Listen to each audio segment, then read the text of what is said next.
बिस्मिल्लाह रहमान रहीम। अस्सलामु अलैकुम, आदाब। আজকে একটা খুশির খবর নিয়ে, ভালো খবর নিয়ে আমার এই ভিডিও প্রোগ্রামের ৭৫তম পর্ব আপনাদেরকে স্বাগত জানাচ্ছি।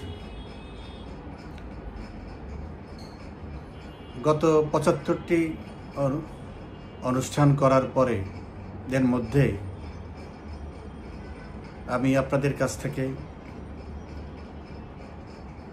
যে উৎসাহব্যঞ্জক যে উৎসাহ পেয়েছি তা সত্যি আমাকে অনুপ্রাণিত করেছে। যদিও আমি তার যোগ্য না, তারপরেও আপনারা প্রায় সবাই আমার প্রতি এত সদয় হয়েছেন, এত সুন্দর সুন্দর শব্দ ব্যয় করেছেন আমার জন্য, যদিও আমি তার প্রাপ্য না। সেজন্য আপনাদেরকে আমার অন্তঃস্থল থেকে কৃতজ্ঞতা এবং ভালোবাসা। এর মধ্যে খুব কম, এই মাঝে মাঝে হয়তো এই ৭৫ পর্বের মধ্যে হয়তো ৫-৭ জন লোক কিছু বাজে কথা বলেছে, বাজে শব্দ ব্যবহার করেছে, সেগুলোরও আমি যোগ্য না বা আমার জন্য প্রযোজ্য না। কারণ আমি কোনো ক্ষেত্রেই আমার দলের জন্য, দেশের জন্য, অন্য কোনো দেশের জন্য আমি কোনো অতিরিক্ত কোনো কথা বলি না, যা সত্য না তা বলি না, বরং অনেক সময় অনেক সত্য আমি চেপে যাই।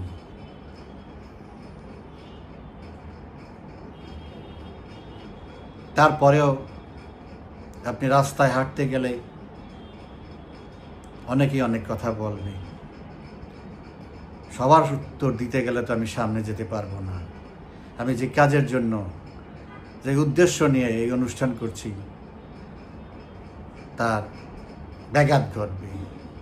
তারপরে আমার অনুরোধ থাকবে যে যদি কারো কোনো প্রশ্ন থাকে, আমার কোনো কথা ভুল মনে হয়, অসত্য মনে হয়, দয়া করে আমাকে বলবেন। কিন্তু আজে বাজে কথা বলে নিজেকে ছোট করবেন না, নিজের পরিবারকে ছোট করবেন না, এটাই আমার অনুরোধ।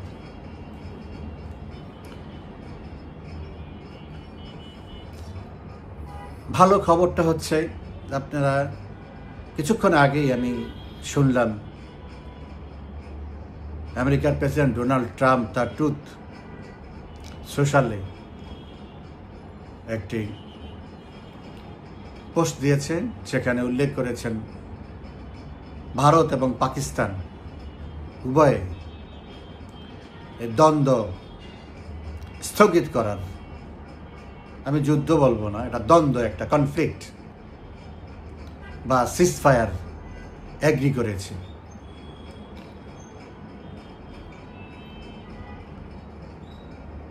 এটা নিয়ে কথা বলবো। তার পূর্বে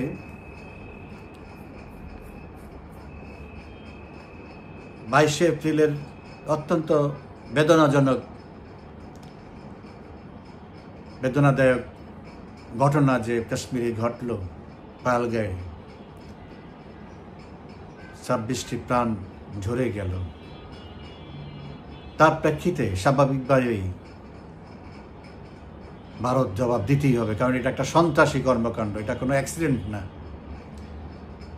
ইট ওয়াজ এ ডেলিভারেট কিলিং বাই টেরোরিজম। সেই ক্ষেত্রে ভারত সরকার, যতটুকু শুনেছি, প্রধানমন্ত্রী নরেন্দ্র মোদী নিজেই এই অভিযানের নাম দিয়েছেন সিঁদুর, মানে সিন্দুর, আমরা বাংলায় বলি সিঁদুর। তারা হয়তো কাশ্মীরের অনেক নারীর সম্ভ্রম, যে কপালের সিঁদুর সেটা মুছে গেছে, সেটার সাথে সমবেদনা প্রকাশ করতে গিয়ে হয়তো এই অভিযানের নাম সিঁদুর দিয়েছে। কিন্তু আমার বিবেচনায় বা আমি যতটুকু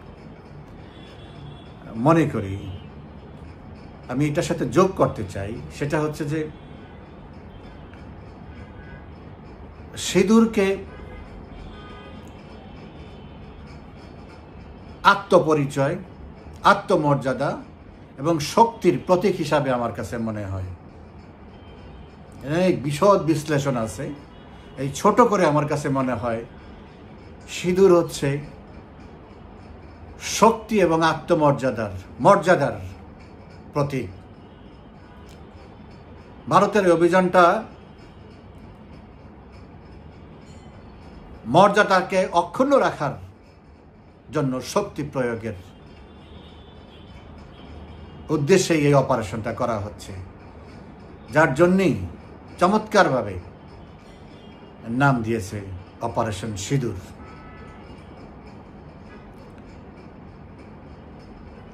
ভারত একটি শান্তিপূর্ণ দেশ।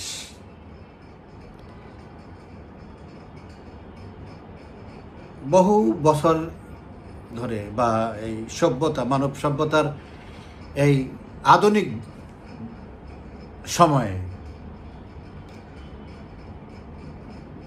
বা ভারতের স্বাধীনতার পরে 47-এর পরে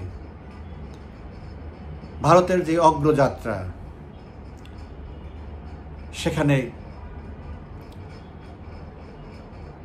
শান্তি হচ্ছে তার মূল লক্ষ্য, এবং তারা সেই লক্ষ্য এবং উদ্দেশ্য প্রতিটি কর্মে তারা সেটা প্রমাণ করেছে। সেই 47 থেকে পাকিস্তান বহুভাবে আক্রমণ করেছে, ভারত প্রতিরোধ করেছে। কখনোই পাকিস্তানকে বা তার কোনো প্রতিবেশীকে কোনো অসৎ উদ্দেশ্যে ভারত আক্রমণ করেনি। ভারত আজকে যেই সাফল্যের যেই প্রায় চূড়ার দ্বার প্রান্তে পৌঁছেছে,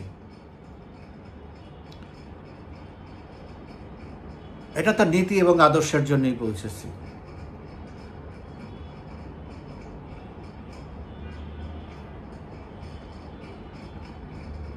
ভারত এ পর্যন্ত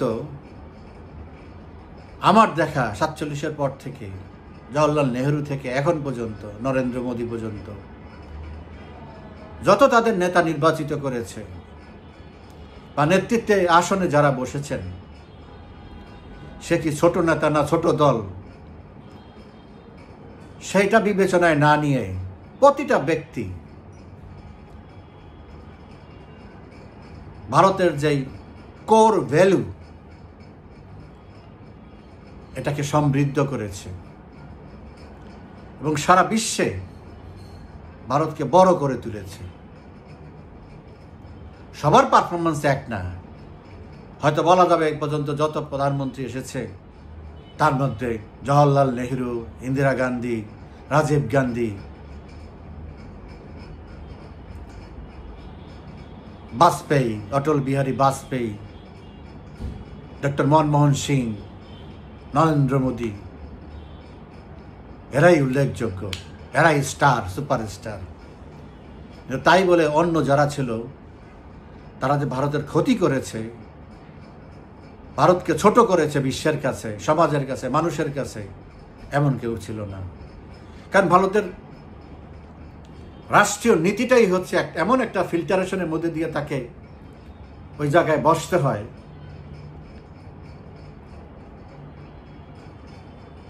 যে ওখানে বসলে স্বয়ংক্রিয়ভাবে সে ভারতের আদর্শ এবং উদ্দেশ্যকে ধারণ করে, লালন করে, পালন করে। এটাই আমি দেখে আসছি। এই কথা বলার উদ্দেশ্যটা হচ্ছে এই, কিছুদিন আগে বলতে 2022 সালের শেষের দিকে, সম্ভবত নভেম্বর মাসে,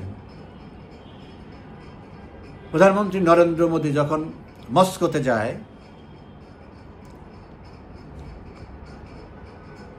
মস্কোতে না,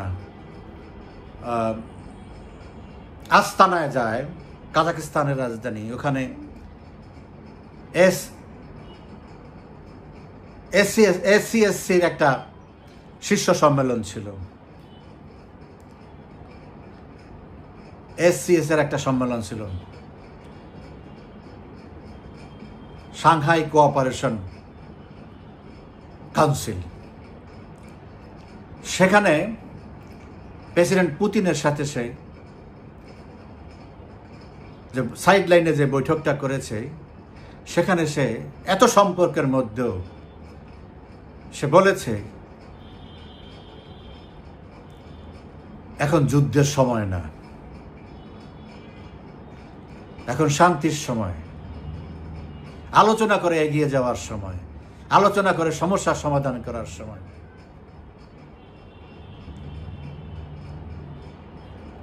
সেই নরেন্দ্র মোদী কোন পরিস্থিতিতে পড়লে, বা সেই ভারত কোন চাপের মুখে পাকিস্তানকে আক্রমণ করতে হয়েছে। আমি আমার একাধিক এপিসোডে বলেছি, ভারতকে একটা স্ট্রাইক করতেই হবে। এটা তার আত্মমর্যাদার জন্য। ওই যে বললাম সিঁদুরের অর্থ ওইটা তারা সেইভাবে নিয়ে আসছে, তার আত্মমর্যাদার জন্য। কারণ ভারত আর পাকিস্তান কোনো কম্পারিজনে এক জায়গায় না, এটা অনেক দূরত্ব সব কিছুতে, ইন টার্মস অফ এভরিথিং। পাকিস্তানের সাথে, ভারতের সাথে পাকিস্তানের কোনো তুলনাই হয় না।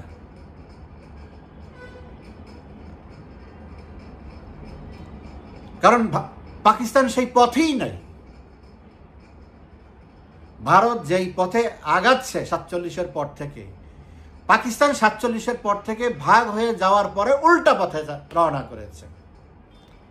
যার ইকোনমি বিভক্ত, ভারত পাকিস্তান বিভক্ত হওয়ার পরে পাকিস্তানের ইকোনমি ভারতের চেয়ে বেটার ছিল। সেই উল্টো পথে যাওয়ার জন্য সে আজকে ভিক্ষুকের দেশে পরিণত হয়েছে।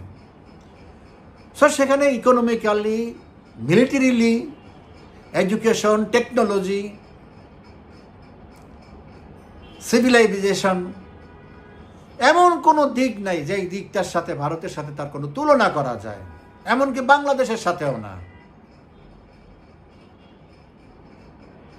এখন ভারত চিন্তা করতেছে,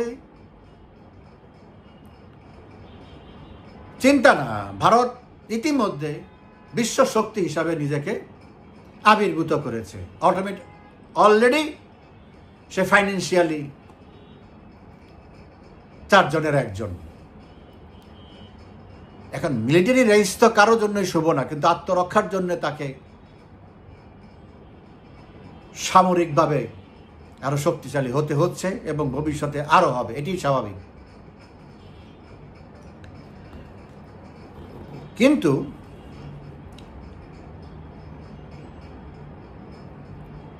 আমি তখনও বলেছি যে পাকিস্তান যদি আত্মহত্যা করতে না চায়, তাহলে তাদের উচিত হবে সীমিত একটা স্ট্রাইক করে থেমে যাওয়া। একেবারে না করলে তাদেরও একটা আত্মসম্মান, ছোট হলেও, তাদের গরিব হলেও, ছোট হলেও, অশিক্ষিত মূর্খ হলেও,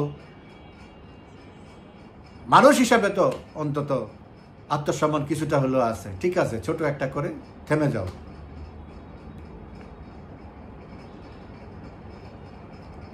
কিন্তু আমি গতকালকে বলেছি যে পাকিস্তান যেভাবে প্রোপাগান্ডা করতেছে, অপপ্রচার করতেছে, যেভাবে মিডিয়াবাজি করতেছে, প্লাস যে ড্রোন খেলা শুরু করেছে, তাতে পরিস্থিতি খারাপের দিকে যাবে। এবং গত রাতে সেটা যথেষ্ট খারাপ অবস্থায়, আমার অনুষ্ঠান করার সময় বা তারপরে আরো খারাপের দিকে গিয়েছে। বিশ্বশক্তি হস্তক্ষেপ করবে, এটা আমি আগেই বলেছি যে একটা পর্যায়ে গেলে তারা হস্তক্ষেপ করতে বাধ্য, করতেই হবে, তা না হলে পাকিস্তানকে টিকানো যাবে না। এই কারণে ভারতের তো ক্ষতি হয়েছে, আরো ক্ষতি হবে, সেই ক্ষতি সামাল দেওয়ার ক্ষমতা ভারতের আছে। কিন্তু পৃথিবীতে সবচেয়ে রাষ্ট্র এবং ব্যক্তি জীবনের সবচেয়ে বড় জিনিস হলো মর্যাদা। এটার জন্য মানুষ সর্বস্ব ত্যাগ করে, জীবন পর্যন্ত দিয়ে দেয়, অর্থ তো আছেই, জীবনও দিয়ে দেয়। তো সেই আত্মমর্যাদা রক্ষার জন্যে ভারত যতদূর যাওয়ার ততটুকু যাওয়ার জন্য প্রস্তুত ছিল এবং এখনো আছে এবং ভবিষ্যতেও থাকবে। কিন্তু এটার সাথে রেস করতে গিয়ে পাকিস্তান এক ধরনের সুইসাইডের মতো ঘটনা, স্বাভাবিকভাবেই।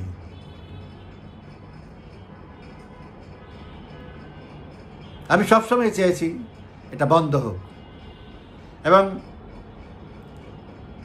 নরেন্দ্র মোদী নিজে, জয়শঙ্কর এবং যারা মুখপাত্র আছেন ভারতের পররাষ্ট্র মন্ত্রণালয়ে, বিক্রম মিস্ত্রি, অপারেশন 7 তারিখের থেকেই তারা বলে আসছে পাকিস্তান যদি রিটালিয়েট না করে এখানেই শেষ, আমরা আর কিছু করতে যাব না, আমাদের যেটা দরকার ছিল আমরা সেটা করেছি। এখন পাকিস্তান রিটালিয়েট করেছে, বাট যা না করেছে তার চেয়ে বেশি আওয়াজ দিয়েছে, তার চেয়ে বেশি বকবক করেছে, বা কিছু ড্রোন অ্যাটাক করেছে। আমি আগেই বলেছি ড্রোনের হিসাবটা একটু ভিন্ন। ড্রোন হলো পাখির মতো। এখন এই পাখি যদি আপনার এক ঝাঁক আসে, এটার এক ঝাঁকের আপনি বেশি অংশ আপনি ফেলে দিতে পারবেন, কিন্তু পুরোপুরি ফেলে দিতে পারবেন না। আজও রাশিয়াতে একদম ইনসাইডে ড্রোন অ্যাটাক হয়, এত সুরক্ষিত থাকার অবস্থার মধ্যেও একসাথে 50-60টা ড্রোন ফ্লাই করে, সেখানে 5-10টা তো পড়বেই। তো সেই রকম ঘটনা ঘটেছে, সিরিয়াস কোনো ব্যাপার না, বাট এটাকে এমনভাবে রাষ্ট্র করেছে যে পাকিস্তানের তো এটার অভ্যাস, এবং তারা তো এই চাপাবাজি করেই, তাদের যে একটা অডিয়েন্স আছে, তাদের দেশের মানুষ আছে, তাদেরকে সান্ত্বনা দেওয়া যায় না, আমরা মাইর খাই নাই, আমরা দিছিও, এইটুকু, আর কিছু না। কিন্তু ভারত যখন তাদের এয়ারপোর্টগুলি ডিস্ট্রয় করে দিল, তখন আমেরিকা বুঝলো যে না, আর বসে থাকা যায় না। তখন IMF এর লোনটাকে পুঁজি করল। পাকিস্তানকে বলা হলো তুমি যদি বন্ধ না করো এসব, IMF এর লোন যাবে না।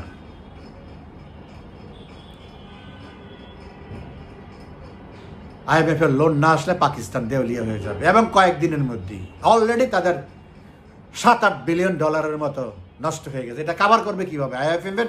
IMF এর যে লোন দেওয়া, লোন স্যাংশন, আগেই তো $1.5 দিয়েছে, বাকি আছে $5.5, $5.5।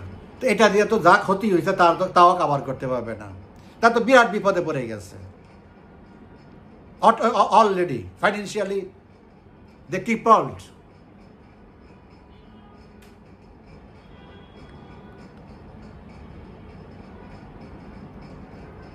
দেখলো যে আমেরিকা যখন এই কথা বলতেছে, আমেরিকাতে যা আরো অনেক কিছু বলবে, তখন যায় তারা রাজি হয়েছে। আর ভারত তো সবসময় রাজি,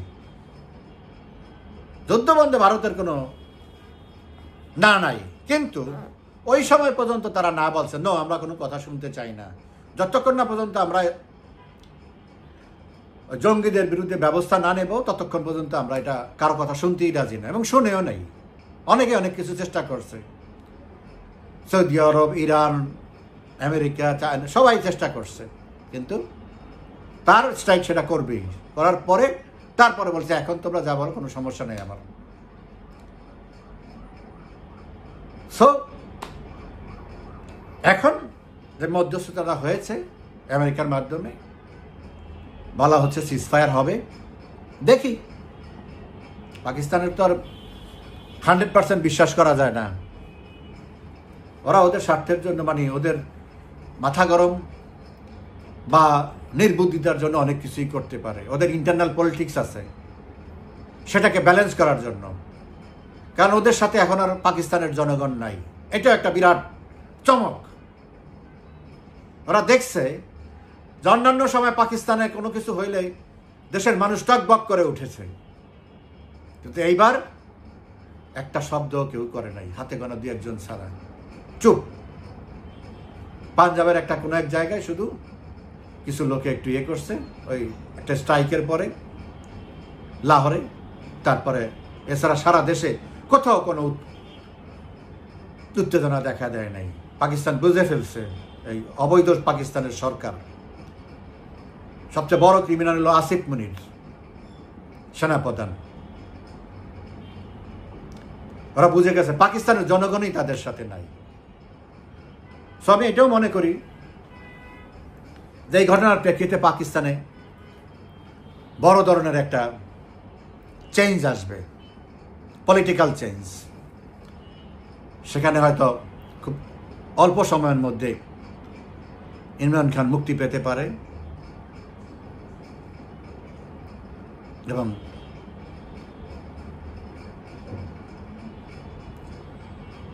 হয় ফ্রেশ ইলেকশন হবে, নচেত হয়তো বা যেটাও একটা চেঞ্জ, পলিটিক্যাল চেঞ্জ ওখানে হবেই। কিন্তু পাকিস্তান সিজফায়ারে রাজি হলেও পাকিস্তানকে ওই সেম জায়গায় তাকে আসতে হবে যে তারা সন্ত্রাসীর বিরুদ্ধে ব্যবস্থা নেবে। তা না হলে ভারত কিন্তু অর্থনৈতিক যেই এম্বার্গোগুলো বা স্যাংশনগুলো ইতিমধ্যে দিয়ে ফেলছে, এগুলি উইথড্র করবে না, বরং আরো। আমি তো মনে করি ভারতের উচিত, এবং ভারত তাই করবে, পাকিস্তানের কোনো কেউ যদি শান্তিপূর্ণভাবে বা তাদের অধিকার আদায়ের জন্য মাঠে নামে বা চেষ্টা করে, ভারত তার গণতান্ত্রিক মূল্যবোধ থেকে তাদেরকে সহযোগিতা করা। এবং ভারত এরপর থেকে পাকিস্তানকে নিয়ে একটু বিশেষ বিবেচনায় নেবে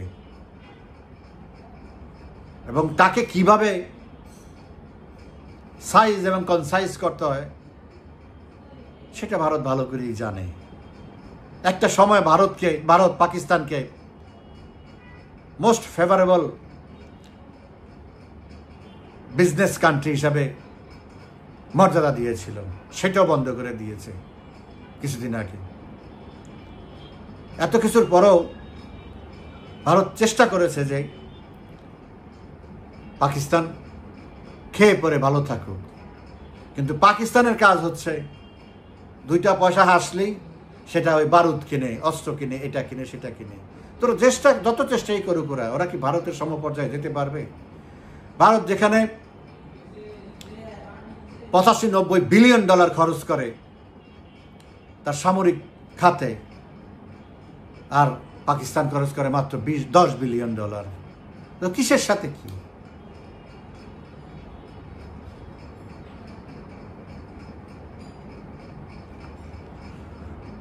সো এটা একটা অসম যুদ্ধ।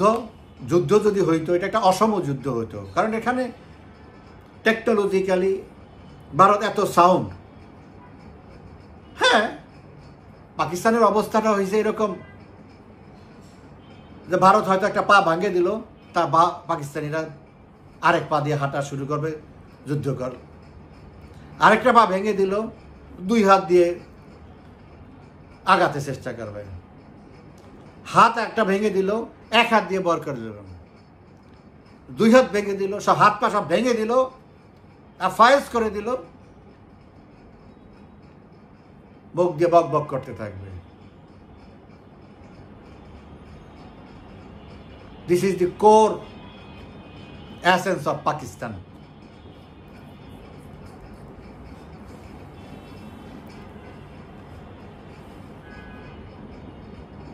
আমি আর আজকে আসলে ভাবতেছিলাম যে অন্য বিষয়ে মিডিয়ার ভূমিকা,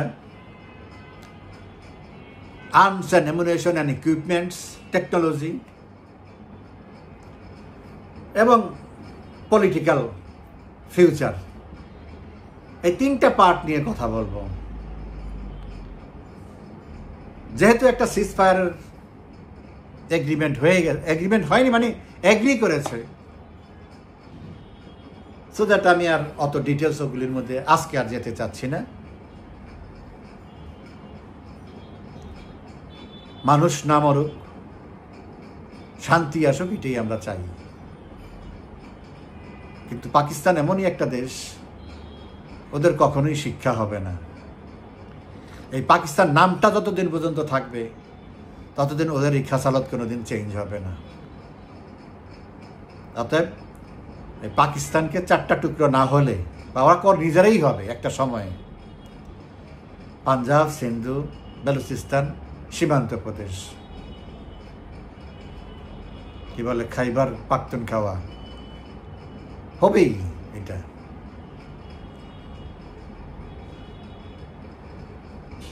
সামরিক বাহিনী থেকে, ওদের সামরিক বাহিনীর থেকে নিয়ন্ত্রণ যখন চলে যাবে পলিটিক্যাল লিডারশিপের কাছে, তখন এই ঘটনাগুলি ঘটবে।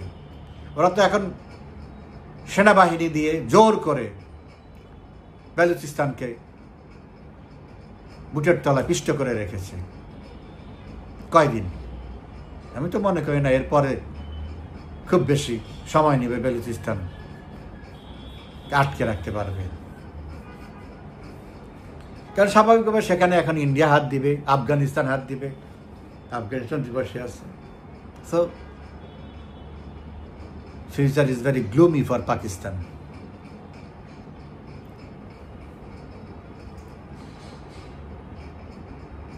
দেখি, ট্রাম্প তো গাজায়ও সিজ ফায়ারের কয়বার চেষ্টা করলো, সাইন হইল, তারপরেও তো ইসরায়েল মানল না। এখন এখানে পাকিস্তানকে IMF এর লোন পাওয়ার জন্য এটা করেছে,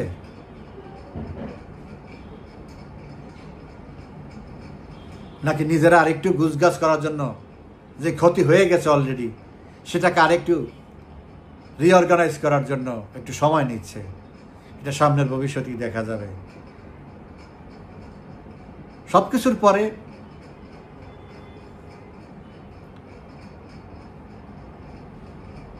যে সমস্ত মূর্খ লোকজন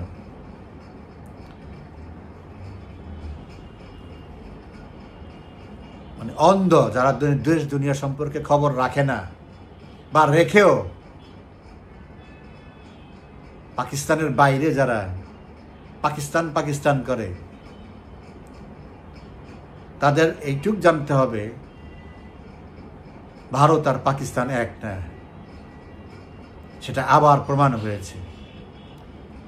পাকিস্তানের পক্ষে কেউ দাঁড়ায় নাই। যে টার্কির কথা বলা হয় তারাও দাঁড়ায় নাই, তাদের স্টেটমেন্ট পরিষ্কার, উদ্বেগ জানিয়েছে। সমবেদনা জানিয়েছে। কেউ হেট করে নাই ইন্ডিয়ার অ্যাটাকের জন্য, চায়নাও না। সো খুব দ্রুত গ্লোবাল পলিটিক্সটার ডাইনামিক্সটাই চেঞ্জ হয়ে যাবে। আমি মনে করি যে চায়না, ইন্ডিয়া, রাশিয়া, এই যে ব্রিক্স, এটা আরও অনেক শক্তিশালী হবে। ভারত এবং চায়নার সাথে সম্পর্ক অনেক ভালো হবে উভয়ের স্বার্থে।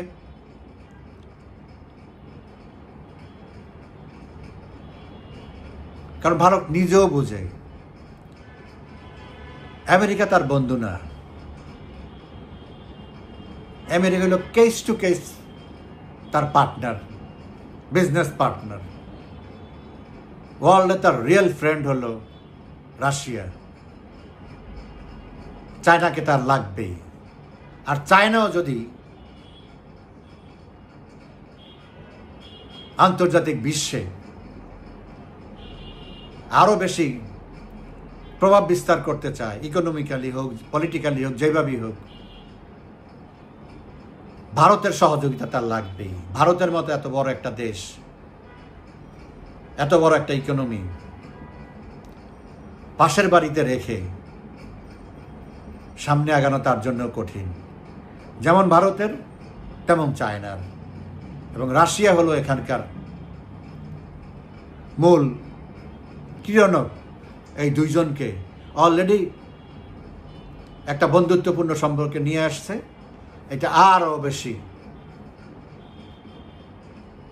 উন্নত হবে প্রতিটা মুহূর্তে, এবং আমরাও সেটা চাই।